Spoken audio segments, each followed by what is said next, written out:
Well, good morning everyone on a sunny Tuesday morning this morning after Easter. Hope you all had a good time. We had a nice time and had a week in Sydney last week, so that was pretty awesome. Thank you very much to my wife for my birthday present. Indeed. And it was interesting when we were in Sydney. I caught a chat show or whatever, morning news, and they were talking about how they have real huge issues with supply of property in Australia or in Sydney. Exactly the same story as what we're going on here. The same issues with supply and demand. Prices are going up, and it's just all about they just can't build enough houses for people to buy. And interesting, in the paper over the weekend, there was an article in saying, hey, if you thought Auckland was on their own with this whole pricing thing, we're not. And they quoted Sydney, Toronto, Hong Kong and Beijing. And the one that got me the most, I guess, was Beijing. Along with Shanghai, Shenzhen and Guangzhou, property market prices up 20% in the last year. They require quite a high deposit there, 30 to 35% deposit to buy a home. So that makes it pretty tough. But it's 17 times the average annual income is the cost of a property there, which is just that's extraordinary. Isn't it? Yeah.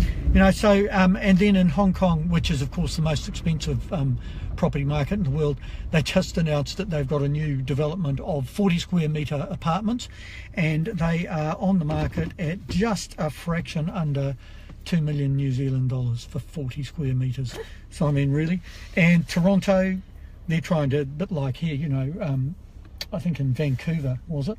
They put a foreign investment tax on last year, but they haven't really been able to measure what effect it's had. And so Toronto are talking about doing the same thing, but they don't have, a bit like Auckland, don't have the data recorded of how many foreign buyers or foreign owners there are. So if you can't measure that, it seems a bit, you know, you don't know whether it's going to work or not, I suppose. Their prices up 33% last year. And of course Sydney, as Lisa just said, they're up 19% in the last year, and the cost there is 8.4 times the average salary. So we're, you know, I know we're in a tough situation and all that with housing prices, but I don't know that it's, you know, there's always someone worse off, isn't there?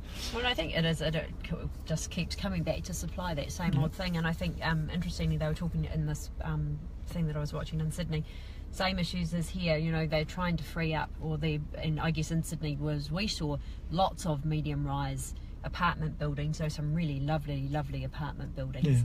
And their waterfront is just full of high to medium rise, or medium dry rise.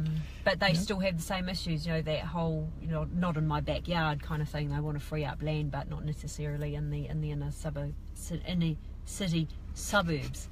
There you go, tongue twister for a Tuesday morning. Anyway, that's enough of us. Hope you all have a fantastic day and an awesome week, and we will see you back on Monday. Yeah, day before Anzac weekend. Yeah. Another holiday. Have a good one.